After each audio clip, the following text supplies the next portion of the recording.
Welcome to this lesson on consequences. A complete functional behavioral assessment, or FBA, needs to look at the relationship between a behavior and its consequences. As a rule, if the consequence or after effects of the behavior helps to produce something of value to the student, then the behavior will be reinforced. The goal of this presentation is to acquaint you with the relationship between a behavior, its consequences, and its likelihood of reoccurring at some point in the future. When analyzing a behavior, we need to look at the behavior's consequences or after effects. Oftentimes, the term consequence is used to mean the punishments administered by the school. However, from an FBA point of view, consequences refer to the reinforcement value of the misbehavior's outcome. If the misbehavior achieves the student's goal, then the misbehavior is reinforced. For example, Joe, a third grade student, did not like his music teacher and would do just about anything to get out of music. When in the music class, he would frequently yell and throw his papers on the floor. When he did this, he was sent to the office for punishment. However, for Joe, this was a reinforcement because it got him out of music. It increased the likelihood that he would act out again in music. Hence, it is critical to view the consequences from the student's point of view and not necessarily from the school's. Jacob, a sixth grader who has autism, provides another example of the role of consequences. Jacob does not like going to science class. This is especially true when they do experiments and have to record results. If there is any kind of an unusual smell, that smell becomes an antecedent for the behavior. His behavior is that he will stop working and lay his head down on his desk and claim that he is feeling ill and needs to lie down. As a consequence, his teacher sends him to the health room, which reinforces the behavioral sequence of stopping work, laying his head down, and stating the need to lie down. The more he follows this sequence, and the more he is sent to the health room, the stronger and more likely the behavioral sequence will occur. In general, then, behaviors that result in a positive outcome from the student's point of view are more likely to occur in the future. Behaviors are reinforced by those positive outcomes. While it is true that an FBA must look at the behaviors from the student's point of view, as a general rule there are only two basic underlying goals that are behind a student's directed behaviors. The first general goal is that the student is trying to obtain something. There are three kinds of somethings that the student may be seeking.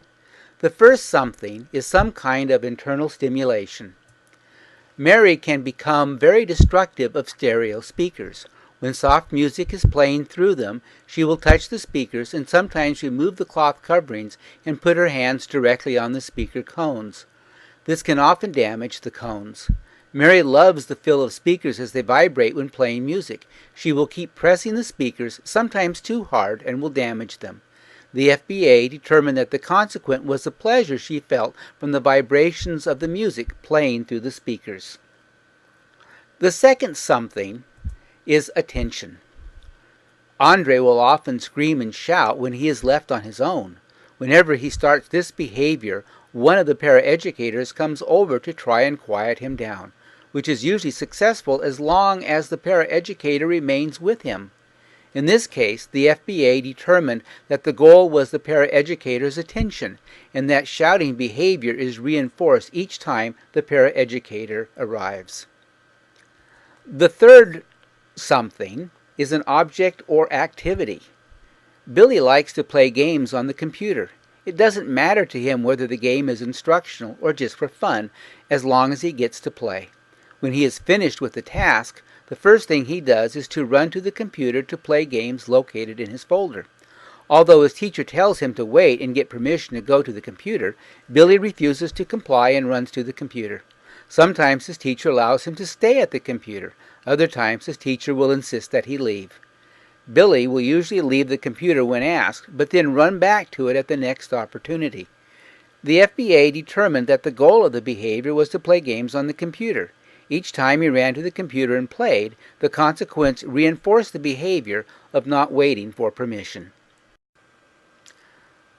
The second general goal is that the student seeks to avoid something. The same three somethings that are obtained through misbehavior are the same for this goal. The only difference is that the misbehavior seeks to avoid those somethings rather than to obtain them. Here are some examples. It was November, and during the last few days, Jake, a nonverbal second-grade student with autism, has been resistant to going outside for recess, in addition to being generally more irritable in the classroom. The staff tried a variety of means to encourage him to go outside, but the more they tried, the more resistant he became. Finally, one of the staff noted that he was doing a lot of sniffling and came to the conclusion that he might be coming down with a cold. His parents were called, and after a few days of recovery at home, his behaviors improved considerably. In this case, Jake's behavior was directly linked to his internal state.